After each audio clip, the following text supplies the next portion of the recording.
Fala galera, beleza? Estamos começando o canal do Dicas de História, toda semana com um vídeo legal para vocês curtirem. Se gostar do vídeo, dá aquele like, curte o canal, se inscreve no canal. Hoje vamos começar falando sobre genealogia dos deuses greco-romanos.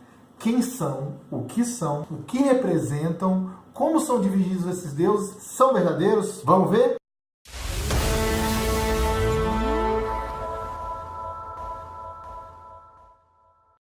Quem são? Por que a gente fala greco-romanos?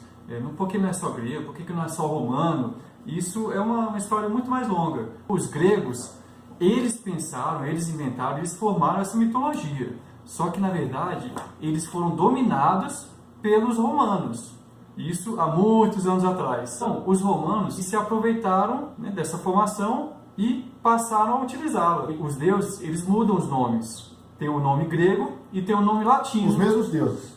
São os mesmos deuses. Então, quem são esses deuses, Era uma forma de explicar, por exemplo, os eventos da natureza, as forças, tudo que foi criado. Legal. E como são esses deuses? Os deuses são formados de acordo com a necessidade de explicação de cada evento. Zeus, por exemplo, é uma forma de você explicar o raio que cai do céu. Tantos outros também, Poseidon, para explicar os mares. Eu falei do Sol, por exemplo. Tem algum deus do Sol? Sim, o Apolo é o deus do Sol. Então eles existem? Sim, os deuses existem. Esse que é o ponto. A mitologia não conta mentira. É uma forma de explicar o verdadeiro. Então, quando a gente fala é mito ou verdade, isso não existe.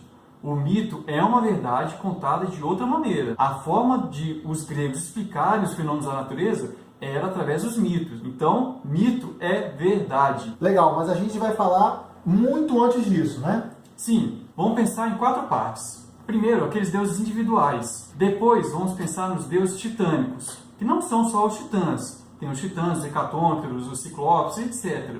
E depois vamos pensar nos deuses do Olimpo, que são os deuses depois de Zeus. E por fim, os semideuses, que são aqueles gerados de deuses com mortais. Então beleza, a gente vai começar pelos primordiais. O primeiro deus que a gente vai falar é Caos. No princípio, era tudo caos. Todo mundo já ouviu essa frase. Como tudo se inicia? No princípio, era o caos. Antes do caos, nada existia. Depois do caos, tudo passou a existir. E quem é o Caos? O caos é a primeira entidade primordial da mitologia grega. E o que é o Caos?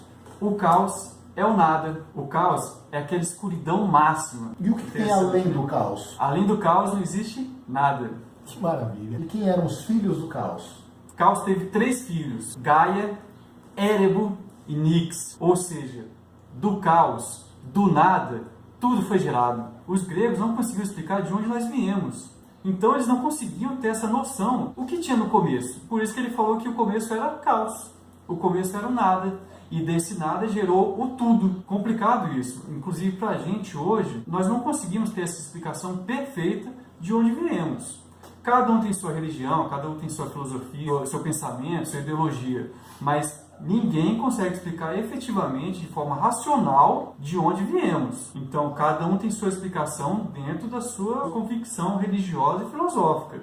Isso não se questiona. Os gregos também tinham sua explicação. Qual era a explicação dos gregos? Viemos do nada, viemos do caos. Gaia, Érebo e Nix. Gaia, Érebo e Nix. Esses são os filhos de Caos. Então tá aí, para a próxima semana vamos falar de Gaia, Érebo e Nix. Valeu, gente. Fica no Dicas.